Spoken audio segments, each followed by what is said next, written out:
yang besar, yang bergelar tak sebut gelar, yang tak bergelar tak panggil nama, alim ulama, cerdik pandai, tokoh adat, tokoh masyarakat, dan semua kaum muslimin dan muslimat yang rahmati Allah.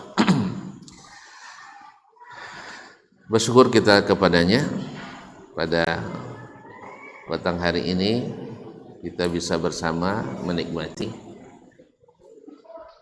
indahnya duduk di rumahnya menjadi tamu Allah tabaraka wa ta'ala. Semoga kita menjadi tamu yang berkesan dan bukan mengecewakan sang tuan rumah, sehingga di akhir pertemuan mudah-mudahan kita dapat bingkisan berupa ampunan dari segala salah dan dosa seperti yang dijanjikannya. Untuk itu sekali lagi kita bersyukur kepadanya. Mudah-mudahan syukur kita diterima sehingga berbuah nikmat-nikmat yang sentiasa membuat kita syukur nikmat. Ma'asyiral muslimin, ma'asyiral muslimat yang dirahmati Allah, salawat dan salam kepada baginda Nabi alaihi salatu wassalam yang telah mengajarkan kita bagaimana bersikap terhadap Rabb kita, sebagaimana dia mengajar kita bersikap kepada Nabi kita, bersikap kepada agama, bersikap kepada sesama, baik yang seagama maupun yang lain agama. Maka di saat-saat atau di zaman-zaman yang penuh dengan fitnah dan syubhat ini, kita mesti sering mengaji bagaimana sebenarnya petunjuk Nabi sallallahu alaihi wasallam dan para sahabat yang banyak didapat dalam riwayat dari para ulama yang menyampaikan kepada kita. Di antaranya adalah Imam Al-Baji rahimahullah ta'ala. Pada saat ini kita membaca wasiatnya kepada kedua anaknya. Masih bagian pertama dari wasiat ini yang berkaitan dengan urusan agama yang harus dipegang teguh oleh anak-anaknya. Setelah beriman kepada Allah, para malaikatnya, kitab-kitabnya, rasul-rasulnya, membenarkan syariatnya, dan berpegang teguh kepada kitabullah dan sunnah Rasulullah sallallahu alaihi wasallam, menghafalkannya, memahaminya, menyebarkan dan mendakwahkannya, serta sabar terhadap tekanan dan intimidasi akibat berpegang teguh kepadanya. Dan kemarin terakhir dia sebutkan pula bagaimana kewajiban kita generasi berikut ini atau belakangan ini untuk benar-benar memenuhkan hati dan jiwa kita dengan cinta kepada para sahabat Nabi alaihim ridwanullah wa ala nabiyina salawatu rabbina wa salamuh. Seperti yang sudah dijelaskan sebelumnya bahwa mencintai sahabat itu adalah semangat, mencintai sahabat itu adalah selamat, mencintai sahabat itu adalah taat, karena mereka generasi terbaik yang tak satu pun dari anggota masyarakatnya yang tersesat. Tidak ada generasi dari generasi umat Islam yang seluruh personilnya selamat kecuali generasi sahabat. Oleh sebab itu maka mencintainya adalah kewajiban dan bagian dari iman. Berbeda dengan generasi setelahnya, ada yang selamat, ada yang tersesat. Yang selamat karena ikut yang selamat, yang tersesat ingin nak cari jalan berapa corokan selamat. Jadi ada uang nama betul-betul selamat, tapi ada berapa corokan kan selamat. Tapi bukan selamat di akhirat, tapi selamat dari tekanan manusia. Allah musta'an. Nah, selanjutnya beliau setelah menasihati kedua anaknya untuk mencintai para sahabat, sehingga tidak ada terbuka sedikit pun ruang untuk membenci mereka, walaupun mereka bukan orang yang maksum, walaupun bukan mereka orang yang bersih dari kesalahan, tetapi kesalahan mereka terampuni oleh banyaknya kebaikan yang tidak bisa dibandingkan dengan kebaikan orang yang setelahnya. Selanjutnya berkata Imam Al-Baji rahimahullah, thumma tafdilat tabi'in. Ini atop kepada wa ashriba qulubakuma, beri minum hati kalian, ya, beri minum hati kalian dengan apa? Kemarin mahabbata ashabihi ajma'in, mencintai semua sahabat tanpa kecuali. Ya, kita Ahlus Sunnah wal Jamaah mencintai sahabat semuanya tanpa kecuali. Golongan-golongan sesat mencintai sebagian, membenci sebagian. Syiah misalnya membenci Ahlul Bait, ya, mencintai Ahlul Bait dan membenci selainnya. An-Nawasib mencintai Al-Umayyun, pengikut Muawiyah, dan membenci seluruh Ahlul Bait. Tapi Ahlus Sunnah mencintai seluruh sahabat tanpa kecuali. Kalau ada nanti di antara, seperti kata Imam Abu Zur'ah radhiyallahu taala anhu, "Idza ra'aita rajulan yantaqisu ahadan min ashabi nabiyina Muhammadin sallallahu alaihi wasallam fa'lam annahu zindiq."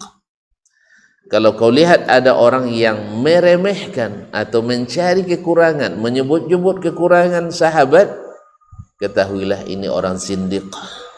Zindik apa? Orang yang masuk Islam untuk merusak Islam, atau terlahir dalam Islam tapi hatinya penuh dengan kebencian kepada Islam. Dia Muslim lahirnya, ayah maknya lahir Muslim, tapi hatinya tidak mencintai Islam dan kaum muslimin.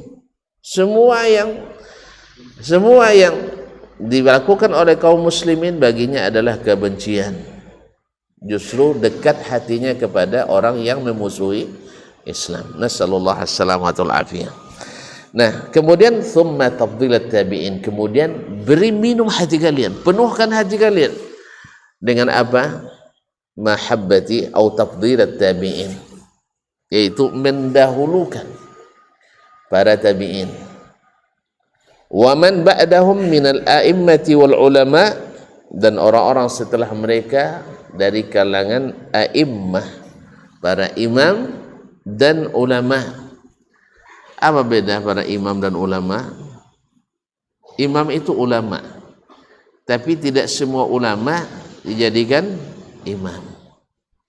Ya, tidak semua ulama dijadikan imam, karena ada yang memang Allah berikan kelebihan sehingga banyak yang mengikutinya. Tapi tidak sedikit pula yang punya ilmu tetapi tidak banyak yang mengikutinya. Tapi mereka harus dihormati, mereka harus diposisikan tinggi dan dibesarkan dalam hati, dita'zim dalam relung hati, karena mereka adalah pewaris para nabi rahimahumullahu jami'an. Wa ta'zim li haqqihim, dan mengagungkan hak mereka. Wal iktida'i bihim, wal iktida'a bihim, dan mengikuti, menjadikan mereka jadi qudwah, ikutan. Wal akhdha bihadihim, dan mengambil tata cara dan perilaku mereka.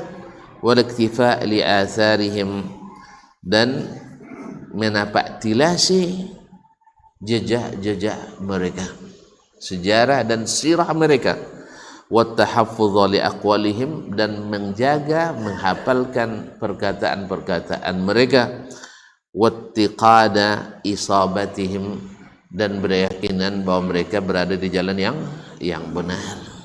Para a'immah, para ulama yang Allah berikan sinar ilmu di dalam dada mereka, yang kemudian diaplikasikan dalam bentuk amal nyata sesuai dengan yang diwariskan oleh Rasulullah sallallahu alaihi wasallam, akan terlihat. Maka orang-orang tersebut mesti kita dahulukan daripada selain mereka. Andainya kita harus misalnya dihadapkan dengan seorang alim, kemudian seorang pemikir, seorang pakar, maka ulama mesti kita dahulukan. Ulama mesti kita dahulukan. Makanya pernah dalam suatu acara dengan Pemda tingkat 2 di suatu daerah, tapi jangan cari di mana, bukan di sini. Saya tidak mau bikin contoh di sini, banyak yang tersinggung nanti. Yang di tempat lain. Datang bupati ada, sekda ada, asisten ada, kepala-kepala dinas ada. Cuman ada ustadz yang datang tidak ada tempatnya. Akhirnya Pang Bupati yang tahu nilai ilmu dan ulama, ini kan pakai nomor tamu-tamu terhormat tu kan, naniko kan tidak ada nomor, tapi nya ulama di situ. Diundang memang, tapi tidak pakai merek dah, pilih orang seorang mana tebak duduk gitu. Nah, bupati tadi panggil itu ulama ke depan, atau dia jemput ke kursinya, ditarik tangannya, didudukkan di tempat Pak Sekda. Akhirnya Pak Sekda terpasun sampai duduk. Apa sebab? Sebab yang ngatur kan beliau. Kenapa dia tidak tempatkan ulama di tempat yang pantas? Akhirnya bupati beri dia pelajaran bahwa pasang sekda harus menghormati ulama. Dia ada bupati kawan dah. Mudah-mudahan insyaallah taala. Jadi kaum muslimin begitu nilainya. Ya akhirnya terpaksa lalu datang protokoler. Bicara ke bupati, Pak Bupati, kau sampai sekda. Ndak, suruh sekda cari tempat di sana. Karena dia ngatur. Ini ulama harus diberikan tempat. Dan saya masya Allah alhamdulillah pernah mengalami, mohon maaf, di rundown acara saya tidak ada kesempatan untuk berikan kalimah. Tapi di situ ada seorang ulama juga yang paham nilai ilmu. Ketika beliau disuruh memberikan sambutan, lalu dia katakan, sebelum saya memberikan sambutan, saya mohon dengan sangat kepada Ustadz kita Dr. Dasman untuk memberikan beberapa kalimat, karena beginilah kita harus diajarkan oleh Nabi, diajarkan oleh Allah untuk memuliakan orang-orang berilmu. Terpaksa maju. Jadi akhirnya dia kata pasu kono suwo, nangil jadi deh. Ibuatin kono suwo. Awan ndak nama maju suwongnya diatin. Jadi kaum muslimin dan muslimat dirahmati Allah. Dia begitu mereka memberikan penilaian.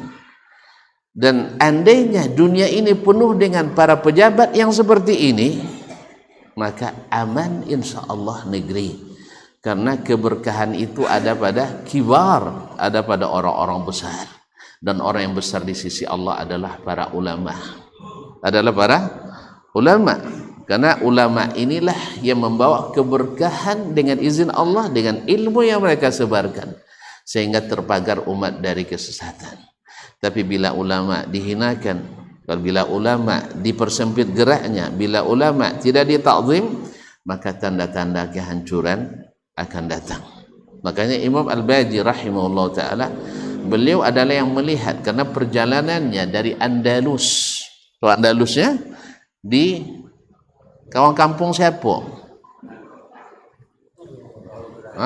Ronaldo. Jadi kampung Ronaldo. Tidak Ronaldo Portugal tuh. Saya yang Spanyol. Tidak ada apa nama-nama nang apal gini dah. Nah, kalau ada lu apalannya. Jadi kaum muslimin dari sana beliau sampai menuntut ilmu, dan selesai untuk ilmu situ nurun terus sampai ke Baghdad. Akhirnya menjadi seorang ulama. Dia tahu bahwa setiap ada kemunduran dalam sejarah Islam pasti di saat pemimpinnya menjauhkan para ulama. Itu dipastikan. Silakan baca, buka kembali sejarah-sejarah orang Islam. Di saat mereka memarginalkan para ulamanya, maka tak diberikan taufik. Kenapa? Sebab yang naik orang-orang tak berilmu. Orang tak berilmu tentu akan memutuskan tanpa ilmu. Dan keputusan tanpa ilmu adalah keputusan jahiliyah. Kejahilian selalu membawa ke lembah kenistaan dan kerugian besar. Oleh itu kaum muslimin dan muslimat dirahmati Allah, Imam Al-Baji menasihati anaknya, thumma tafdilat tabi'in. Kalian mesti mengutamakan para tabi'in dan para ulama dan a'immah, sebab mereka adalah pembawa cahaya, pembawa keberkahan. Kaum muslimin dan muslimat dirahmati Allah, bukan hanya menta'zim tapi mengikut mereka. Oleh sebab itu ulama mau tidak mau wajib jadi qudwah. Tapi kalau ulama tidak bisa jadi qudwah, ini yang jadi musibah, adalah musibah. Seperti yang sudah sebutkan sebelumnya, ya, ulama tapi semangatnya dunianya lebih pula dari yang bukan ulama. Memperebutkan kepentingan duniawi lebih pula daripada yang bukan ulama. Ini adalah merusak agama, Dan di zaman ini, na'udzubillah, tidak sedikit orang berebut suatu jabatan dengan menjual atau dengan merendahkan nilai-nilai ilmu yang dibawa. Akhirnya kehormatan ulama pun terjejaskan akibat kelakuan sebagian yang berilmu yang tidak tahu nilai ilmu mereka. Nasallallahu alaihi wasallam. Ma'asyiral kiram. Kemudian juga wal akhza bihadihim, yaitu mengambil cara dan perilaku mereka. Otomatis juga sebagai alim mesti memiliki perilaku yang bisa dicontoh, tapi contoh yang baik, bukan contoh yang buruk. Ya, kan contoh yang baik ketika ada hal subuhat dia mau. Contoh yang buruk bisa juga, buya tu atau dia macam itunya. Ini ada. Kalau buya tu dah umur, kalau buya kah lobby olehnya kan. Jadi ada sebagian di kalangan pejabat tu, sebagian ungkapan di sebagian pejabat, ya, apa namanya, payahnya nyobu gimana, ya, ini dia buyanya, tapi lobby apa dah, pada awalnya, ini dia buya tapi lobby pada tak apa lobby dah aben dah. Jadi hal itu kaum muslimin dan muslimat dirahmati Allah Subhanahu wa taala, maka seorang alim mesti memiliki perilaku yang bisa dijadikan contoh yang baik oleh yang melihatnya. Kaum muslimin dan muslimat dirahmati Allah, oleh sebab itu kita dapatkan dalam kitab-kitab ilmu, khususnya kitabul adab, ada namanya kutub adabu talabil ilmi, adab menuntut ilmu. Akan kita dapatkan bahwa selalu ditampilkan contoh-contoh dari kalangan para ulama, sebab mereka yang harus diikuti, mereka lah yang memiliki nilai yang tinggi, karena Allah mengangkat mereka. Yarfa'illahu allazina amanu minkum wallazina utul ilma darajat. Allah yang mengangkatnya. Maka disebutkanlah misalnya kana Syafi'i rahimahullah, misalnya Imam Asy-Syafi'i rahimahullahu taala, ya, disebutkan idza dakhala ala as-salatin, bila masuk ke tempat-tempat penguasa. Coba lihat, aghmadha ainaihi, dia berusaha untuk memincingkan matanya. Dia apa? Apa dia bicara motor? Dia apa ke bang? Suasabun di adab Syafi'i, supaya jangan terlihat hal-hal yang merusak imannya di situ. Karena di antara adab masuk ke rumah, jangan mata kita jelalatan melihat apa yang di rumah orang. Ya, kadang-kadang apa-apa lah bila pada mamak kan, kalau mamak biasanya dah masuk ke rumah kawan, lancak lo sopa kawan tu pada sopa rumah. Sudah itu akhirnya sopa rumah lah. Kadang sopainya aku 26 juta, sopa kawannya 6 jutanya, tapi anak ini oncak ada bangnya. Tuh waktu kau sopainya Jawa ajen bangnya aku muanya. Jadi lancak sopa kawan. Kadang-kadang sebagian laki-laki juga ada. Mak anak ini oncak binirnya. Lah parah tu kaum muslimin. Bini orang makanya, ya. Jadi Imam Syafi'i masuk ke tempat istana itu, dia sengaja tidak melihat. Apa sebab? Karena itu merusak. Karena beliau kaum muslimin dan muslimat, bahkan pernah di suatu keadaan beliau masuk ke istana, Di situ ada permadani yang terbuat dari sutra halus dari Persia.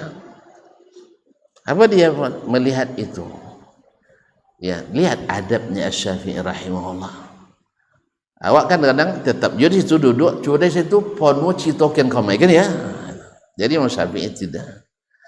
Dia sengaja pura-pura nak ke belakang. Sebenarnya untuk mencari jalan bawa coro pulang. Seolah-olah dia sedang sakit perut sehingga permisi lalu keluar dan pulang ke rumah. Lalu ditanya, pasti ditanya, dia orang besar. Mana tadi Bu ya? Dia hilangnya. Itu sebenarnya di situ ada permadani sutra. Kadang-kadang kalau seandainya pemimpinnya orang yang dekat dengan beliau karena di antara pemimpin ada Ahlul Bait, dia sebutkan, dia sampaikan, dibisikkan. Sebaiknya ini sayang diinjak-injak, baiknya diganti dengan yang lain. Akhirnya setiap Imam Syafi'i mau datang, mereka biasanya ganti karpet. Beruntung juga akhirnya dapat karpet baru gitu, walaupun tidak karpet dari sutra. Akhirnya mereka segan dengan Imam Asy-Syafi'i rahimahullah. Ini tidak dibuat-buat kaum muslimin.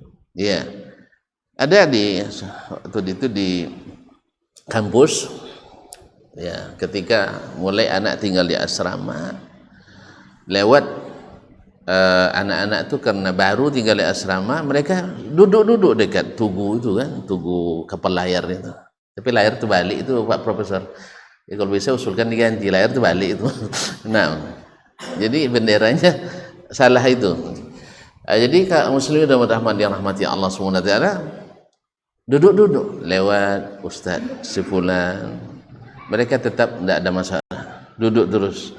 Tapi pas datang Ustaz sefulan, jauh lagi mereka sudah lari. Apa sebab?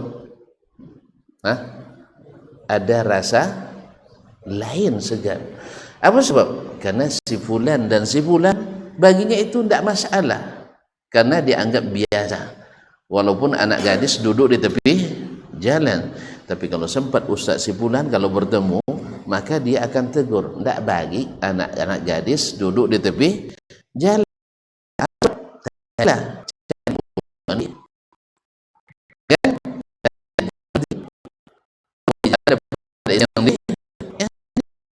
Makanya jadi fitnah. Makanya ketika dilihatnya dari jauh lagi sedang bergerak mobilnya, mereka pun kembali ke ke asramanya. Tapi kalau yang lain tidak ada peduli. Artinya kaum muslimin dan muslimat, keberadaan seorang alim di saat dia mengamalkan ilmunya dan wara serta zuhud dalam dunianya, akan ada rasa yang tidak didapat pada yang tidak mengamalkan ilmunya. Dan itu terbukti seperti yang dilakukan oleh Imam Asy-Syafi'i rahmatullahi alaihi wa ala jami'il ulama. Oleh sebab itu para ulama memang mesti harus bisa ditiru. Kalau tidak bisa ditiru, akhirnya merusak ilmu dan merusak para penuntut ilmu. Nasallallahu alaihi wasallam, sehingga menjadi catatan atau menjadi ikutan bagi yang sifatnya menyimpang, bukan yang lurus-lurus. Taib wa iqamas shalah. Kemudian kalian mesti selalu mendirikan salat. Lihat kaum muslimin dan muslimat dirahmati Allah. Setelah masalah akidah, berarti mencintai sahabat, mencintai para imam, mencintai para ulama, itu adalah bagian dari iman kita. Bagian dari iman. Kenapa kaum muslimin? Kenapa bagian dari iman? Nabi mengatakan la yu'minu ahadukum hatta yuhibba li akhihi ma yuhibbu li nafsi. Tidak sempurna iman seseorang sampai dia mencintai untuk saudaranya seperti apa yang dicintai untuk dirinya. Ini bagi setiap muslim. Bagaimana dengan yang dicintai itu saudara itu adalah guru kita, ulama kita, yang Allah sendiri mencintainya, Nabi sendiri mengapresiasinya. Tentu lebih lagi kita harus lebih mencintainya. Makanya dia bagian dari iman. Maka kesempurnaan iman adalah mencintai ulama. Orang semakin membenci ulama, semakin kurang imannya. Sebab apa? Karena yang anti dengan ilmu dan ulama itu memang syaitan. Makanya Nabi katakan syaitan itu lebih seorang alim dari 1000 abid.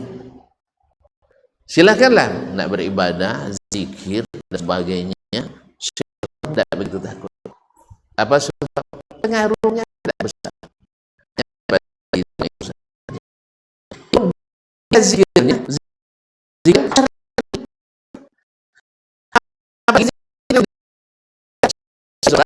itu apa acara solawatan koplo misalnya kan, setan senang itu masya Allah, para dermawan itu akan dihasungnya, itu bagus, itu disokong daripada nyanyi lebih baik, solawatan walaupun diiringi dengan musik koplo. Akhirnya setan suka. Apa sebab? Karena kebatilan dapat casing kebenaran. Demikian juga subuhat, syaitan suka. Ia suka, tapi ilmu yang jelas, ilmu yang tegas, syaitan marah. Oleh itu kaum muslimin dan muslimat dirahmati Allah SWT, kata Nabi, seorang alim lebih ditakuti syaitan dari 1000 orang abid. Kau tampang capek? Atau ada hubungan dengan apa? Macam alarm di toilet pesawat, kalau mogok langsung bunyi. Kalau ada bau makanan iya Jo, ini ada bau makanan kok, ada itu dia, mungkin ada alarmnya gitu ya. Subhanallah. Jadi mana cara makan lo? Ya, azan kita dulu, insyaallah kita sambung bismillah taala.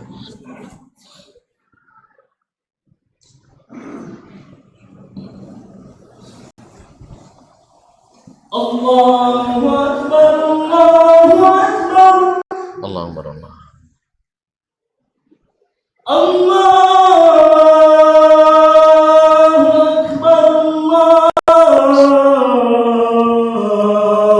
Akbar, Allahu Akbar. Asyhadu an la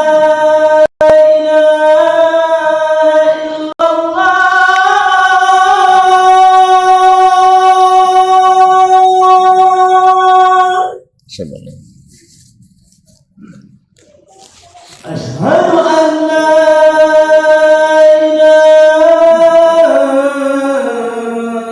illallah.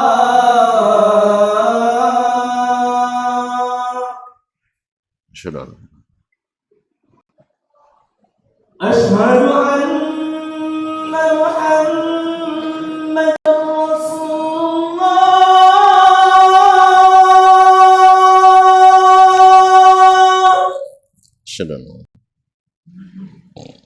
Asyhadu anna Muhammadar Rasulullah.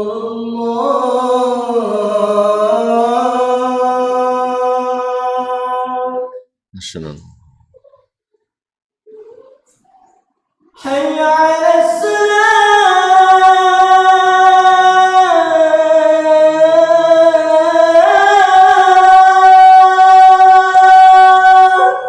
La haula. Hayya 'alas salah.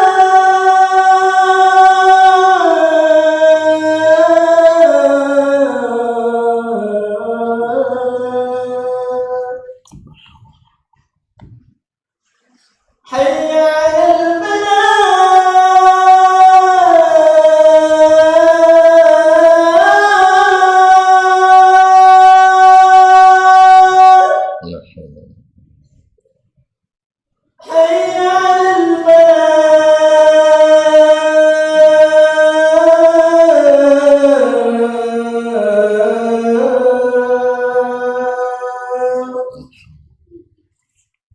Allahu Akbar, Allahu Akbar, Allahu Akbar. La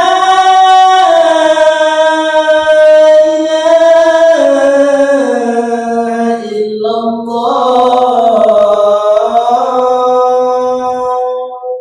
wa nashhadu an la ilaha illallah.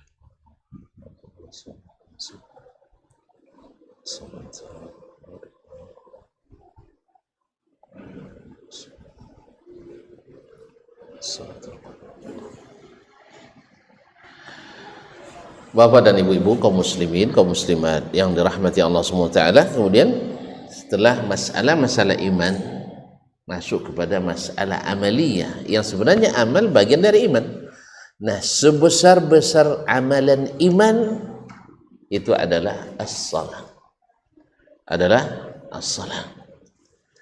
Dari berbagai nas dari Al-Quran dan Sunnah, salat adalah amalan terpenting. Makanya selalu saya memesankan kepada siapapun yang mau dipesan, ya, ke anak-anak, ke murid-murid, kalau kalian bikin acara, sebelum meletakkan yang lain, letakkan di situ dulu jadwal salat. Iya, kecuali misalnya acaranya diadakan para musafir semua, bisa dijamak dan bisa dijamak kan, bisa diqasar. Nah, dan tidak juga wajib jemaah kan, itu misalnya ada rukhsah. Tapi kalau acaranya di tempat kita, maka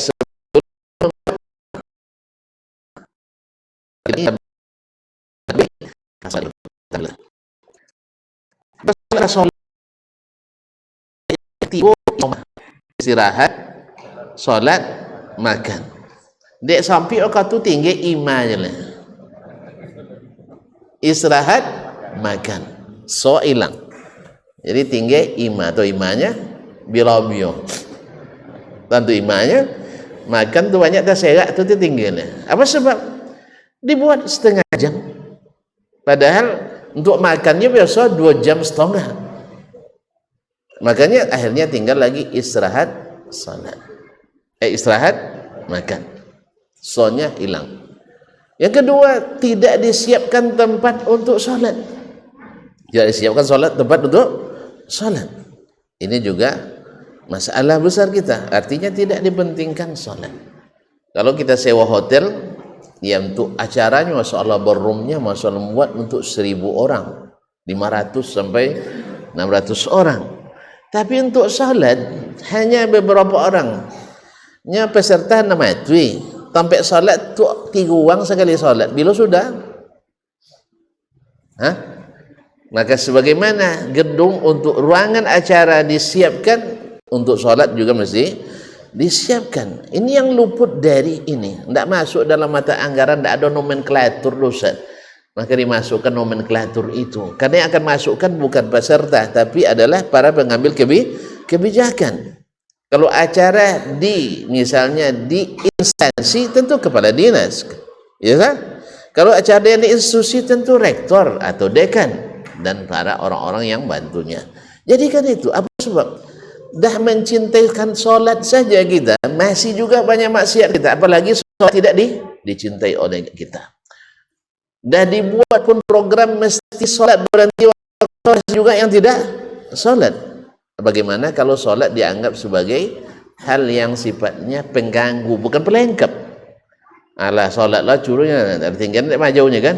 Padahal mana yang lebih penting? Ngajar daripada solat. Solat jemaah sunatnya, ngajar wajib. Berarti mana dah lun? Akhirnya salamu mahjau do pona solat jemaah. Jadi masalahnya di mana? Di cara pengaturan kita. Oleh itu pernah salah seorang saudara kita, anak asli Kampar, asli Riau, ketika beliau nak menyambung studi S2 ke luar negeri, alhamdulillah diterima di 8 negara waktu itu. Ya, termasuk Amerika, Kanada, Singapura, dan lain-lainnya, termasuk Arab Saudi. Lalu dia minta pendapat ke saya waktu itu, mana pilih Ustaz? Saya bilang, kamu jurusannya apa? Teknik perminyakan. Kalau nak minyak paling ancak di dunia, minyak Arab Saudi. Produksi tertinggi di dunia, produksi Arab Saudi. Jadi nak minum minyak, nak mandi minyak, bisa di situ. Makanya minyak lebih murah daripada ayu di situ. Ayu sebotol ke berapa isi tu? Tak habis seliter kan? Berapa sitan boleh? Di sitan. Tak bukan tapi kakian berapa selalu po? Sarial Sarial berapa itu? Sampai ibu kan? Sampai ibu. Nah, minyak pertama waktu itu 62 halalan, tak sampai sarial nah. Lebih kurang 2.500 atau 2.700. Mana mahal ayu doh. Yang ke Arab Saudi. Yang kedua, Arab Saudi itu piti banyak, bisa mendatangkan tenaga ahli dari manapun. Itu nampaknya Ronaldo. Coba awak buat macam itu gaji kan berapa triliun kan? Hah? 3 triliun seminggu? Sepekan? Oh, setahun. 3 triliun setahun belanja APBD Kampar sampai 3 triliun. Berarti mereka punya duit banyak, siap mendatangkan dari manapun tenaga ahli di dunia. Buktinya King Abdullah pertama dibuka, King Abdullah yang punya luas dengan terkoneksi dengan economic city-nya, hanya luasnya 35.000 hektar. Luanang winawa dia Pak Prof ya?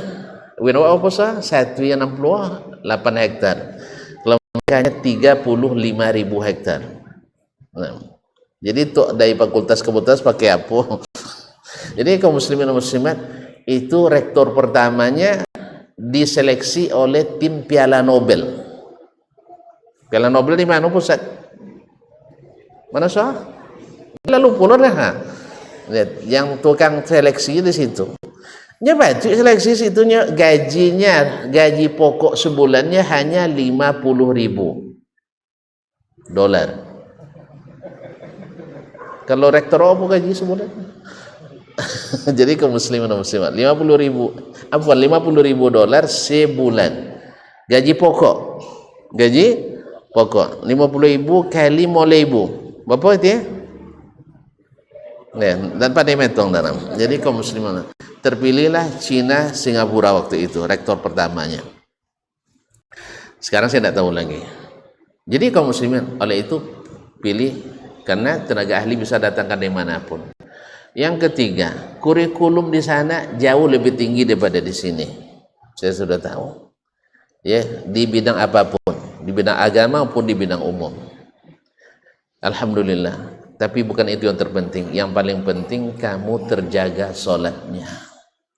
Sebab sepreman-preman orang Arab Saudi masih berhenti di waktu sholat bekerja. Tapi sebagian awak ustaz-ustaz awak kadang tidak aduli sholat. Nah, itu masalahnya. Itu bedanya. Jadi mereka astagfirullahaladzim. Ya tidak taat pun lawan taat. Sajahiyah mereka, tapi kalau dongong azan mesti tutup pekerjaan, dan pergi sholat. Sampai mohon maaf, tapi tidak patut dicontoh deh. Jangan dicontoh. Ada kawan di guide di Jakarta, kawan dari kawan, bukan kawan saya, kawan dari kawan, tamat gua suatu pesantren terkenal di sini. Jadi guide itu kan karena pandai bahasa Arab, ada juga tamu orang Arab. Apa kata beliau? Memang orang Arab ni aneh tapi nyata. Aneh tapi nyata. Apa sebab? Inya buat dosa kan mainnya. Nemprem mana kan buat dosanya. Cuman pas dong azan deh, stop. Salli, ayo salat dulu. Bontino salat. Subhanallah. Itu pengalaman mereka itu jadi guide. Jadi yang nakal-nakal tuh walaupun bikin dosa, bikin maksiat, tapi tetap sholat gitu. Awak bikin taat tapi kadang ini kan masalah umat besar harus kita selesaikan. Nah, sholat lebih besar dari segalanya. Makanya sholat itu yang pertama ditanya nanti. Mohon maaf kaum muslimin dan muslimat. Penguasa sendiri barangkali kan dia bilang tugas saya sebagai pemerintah adalah memerintah. Salah. Karena Allah kata, ini versi orang Islam nih ya, kita tidak bicara tentang orang agama lain, orang pemimpin muslim. Allah katakan, Allah akan beri pertolongan kepada mereka pemimpin muslim. Siapa? Alladzina immakkannahum fil ardi aqamus shalah. Orang yang bila kami beri kuasa kepadanya di permukaan bumi, mereka mendirikan salat. Jadi ketika antum jadi camat RT lah misalnya, maka yang pertama untuk pikirkan bagaimana rukun tetangga ini ke masjid sholatnya, meramaikan masjid, bukan mengosongkan masjid. Jadi kalau ada nanti ustaz-ustaz yang mengatakan Pak RT wak kosongkan masjid, Pak Ustaz salah. Yang harus kita lakukan ada mengisi masjid, ya, mengisi masjid, bukan mengosongkan masjidnya. Ada pula sebagian ustaz bergerilya nak mengosongkan masjid. Auzubillah. Ini entah dari mana pula dapat ilmunya. Kaum muslimin dan muslimat dirahmati Allah, bergerilya nak mengosongkan masjid. Apa sebab? Karena di situ ramai, harus disedikitkan. Nah, masyarul kiram, allazina immakkannahum fil ardi aqamus shalah. Bila diberi kuasa mendirikan salat. Ini yang pertama. Maka Nabi kita alaihi salatu wasallam, ingat, pesan terakhir beliau menjelang wafat apa? Pesan terakhirnya enggak hadir waktu itu, enggak baca sirona. Baik, as-salat, jaga salat kalian, jaga salat kalian. Wa ma malakat aimanukum. Apa sebab? Karena salat itu adalah benteng utama dan benteng terakhir. Bila roboh semuanya. Maka imam kita juga setelah masalah iman billah dan segala yang mengikutinya, karena syiar aman jadi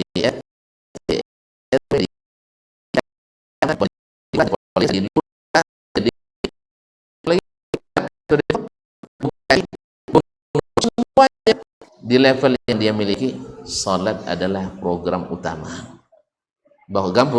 utama. Ini yang akan ditanya pertama, ya, masalah peningkatan ekonomi itu kaum muslimin.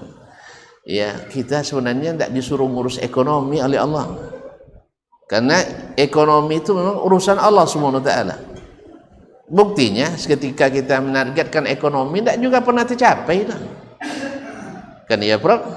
Tidak pernah tercapai lah. Justru mencapainya harus dengan utang. Ya tak? Nak boleh tercapai, ambil utang kau main. Seolah-olah tumbuh ekonomi kita. Rupanya utang yang bertambah. Kenapa? Keberkahannya enggak ada kaum muslimin. Keberkahannya enggak ada. Tapi kalau kita lihat negeri-negeri yang menjadikan salat sebagai program pembangunan utamanya, kita dapatkan Allah berikan keberkahan. Sehingga makin banyak mereka berimpak, semakin banyak Allah berikan sumber-sumber daya yang tak ditemukan di tempat-tempat lain.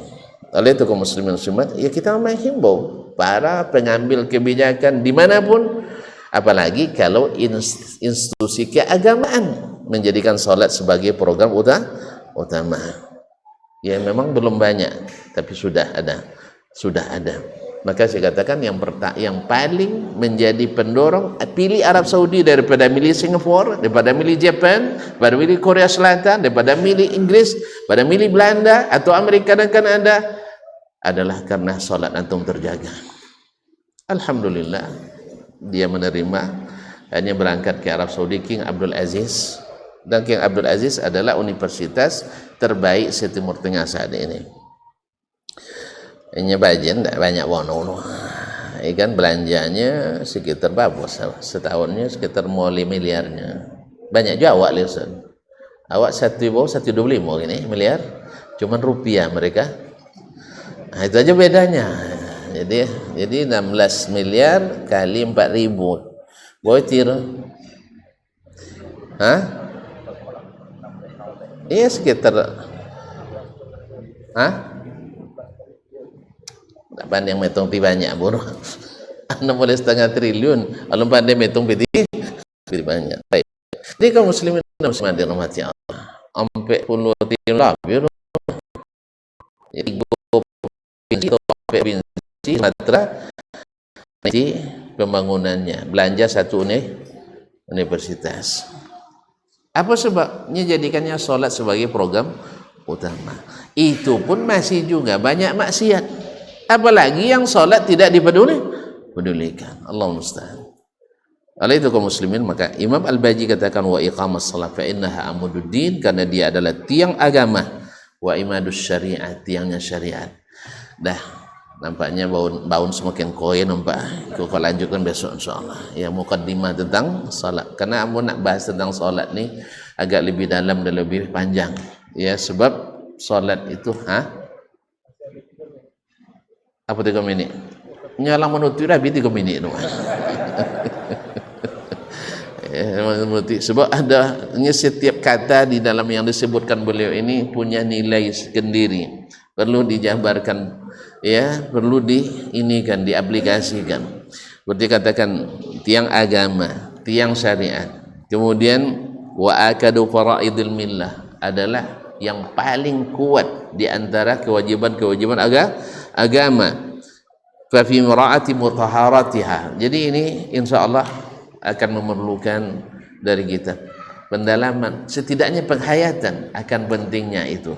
Sebab ketika saya sebutkan itu dengan menjaga bersucinya, kalau baca begitu saja tidak melekat dia. Sampai nanti kita katakan ketika membasuh, bagaimana membasuh, bagaimana menyapu, apa yang kita dapatkan dengan itu. Sehingga saya lihat bahwasanya salat itu bukan membebani, tetapi justru membuat kita pemberani, membuat kita menikmati. Kalau hanya disebutkan bersuci, selesai, hampa.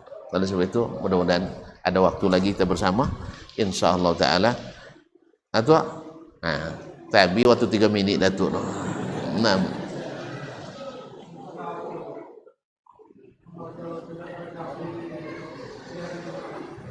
ada kirim aduk dan kirim ceramah tentang itu. Kirim buat aduk dan kirim ceramah dan 1 jam lebih tentang itu. Iya. Kirim saja.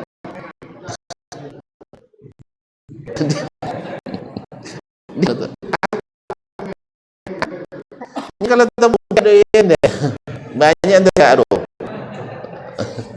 Nah, atau punya WA-nya, tolong kirim ke Abu Bakar, mau kirim ceramah tentang masalah itu, khusus masalah membaca surat Al-Kahfi. Surat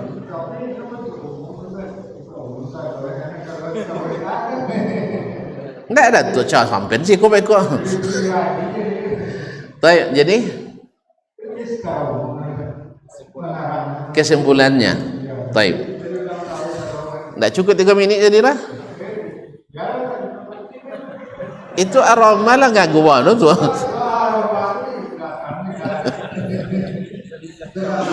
Taib. Subhanallah.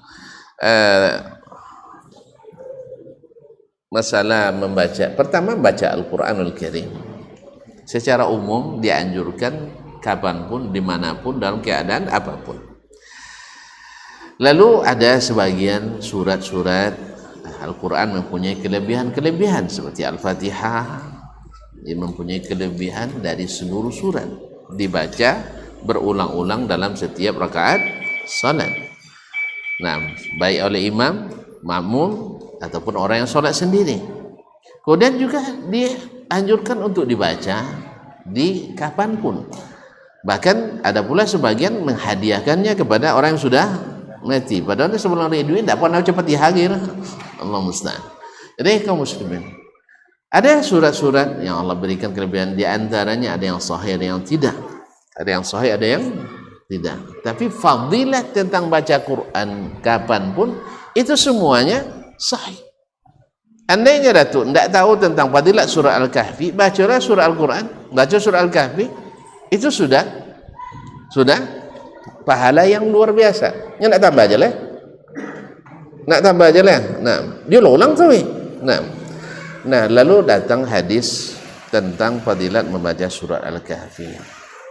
Man qara'a surat Al-Kahfi fi yaumil jum'ah aw lailatiha, Naam, asraqat lahu nur ilal jum'ati allati ba'dah. siapa yang membaca surah Al-Kahfi di malam Jumat atau di siang harinya, maka terbit baginya cahaya sampai Jumat setelahnya, dan seterusnya. Ada yang riwayat lain mengatakan ini.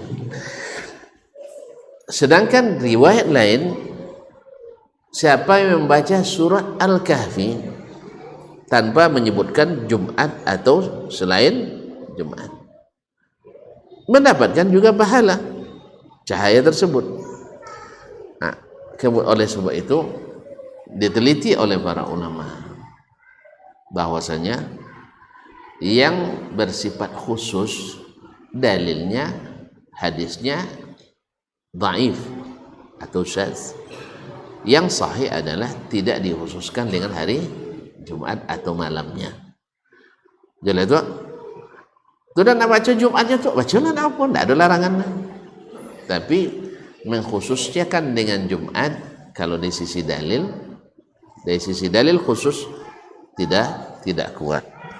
Tapi apakah menghalangi untuk baca surah Al-Kahfi di hari Jumat dan malamnya? Tidak. Kalau memang itu yang bisa hari Jumat bisa bacanya, baca Jumat. Tapi tidak berkeyakinan itu khusus di hari Jumat. Wallahu ta'ala alam. Jadi itu pendeknya tuh. Itu jualan rawi-rawi gini. Nah, kalau jualan rawi-rawi, nanti panjangnya dulu. Nah, wallahu ta'ala alam. Itu yang anak ketahui. Ini banyak yang terpukul ya, ketika ternyata hadis dhaif juga. Itu karena ada yang dalam hatinya penyakit, ada yang luar itu komentar, potong Yasin ndak je boleh orang kini lah Al-Kahfi lah ndak boleh, tusuk Quran ndak boleh ada lainnya. Nah, jadi itu orang-orang yang hatinya ada penyakit. Kalau kita sehat-sehat saja lah. Kalau dikatakan dhaif, jangan baperan lah. Ya, jangan baperan. Kalau memang itu terasa, kalau antum nak katakan sahih, buktikan dia sahih. Kan itu, tidak perlu dengan memfitnah ini dan itu. Jelas. Esok Quran tidak boleh baca cik, Fatihah tidak boleh surah lainnya, bukan. Itu bahasa-bahasa jahiliyah, bukan bahasa-bahasa ilmu. Tapi yang kita katakan bahwasanya dari sisi riwayat hadis tentang khusus Jumat dan hari Jumat itu hadisnya dhaif. Tapi Syekh Al-Albani menghasankan Ustaz. Karena panjang cerita jadi itu ya. Maka anda ampun buka lah. Ini kalau dibuka ada Syekh Al-Albani mensahihkan, Imam Ibn Hajar menghasankan, bisa Azilai dan sebagainya. Berarti Ustaz pada Ibn Hajar kan dulu lah. Wan yang awak di main bola Ronaldo tu kata lumbu itu adalah itu zalim namanya. Bukan. Yang namanya kita ilmu itu kaum muslim dan muslimat adalah hak dibahas oleh siapa yang berilmu, tapi tak berhak dibahas oleh orang yang tidak berilmu. Kalau tidak berilmu, dongon je lah, jangan komentar. Tapi kalau seandainya punya ilmu, buktikan. Yang antum katakan itu Ustaz dhaif, menurut saya tidak dhaif, sahih, buktinya ini, dan saya didukung oleh ulama-ulama besar seperti Syekh Al-Albani misalnya, atau Syekh fulan dan fulan yang mensahihkan hadis atau menghasankan hadis itu. Jelas tak? Dia mau ngilah ke orang namanya mendaibkan lah. Kadang mau ngilah didaibkan hadis awak nanya, asal tak sesuai je daibkan dia, sesuai di sahihkan tak, itu fitnah. Ya, itu fitnah. Kalau Ahlus Sunnah wal Jamaah pastikan dulu dalilnya sahih baru diamalkan, bukan amalkan dulu baru sahihkan. Itu bukan manhaj Ahlus Sunnah. Kalau ada yang melakukan berarti dia telah membuat sesuatu yang baru yang dinisbatkan kepada ahli sunnah. Wallahu ta'ala alam. Wa sallallahu ala nabiyyina Muhammadin wasallam. Wa subhanakallah bihamdik. Asyhadu an la ilaha illa anta astaghfiruka wa atubu ilaik. Wassalamualaikum warahmatullahi wabarakatuh.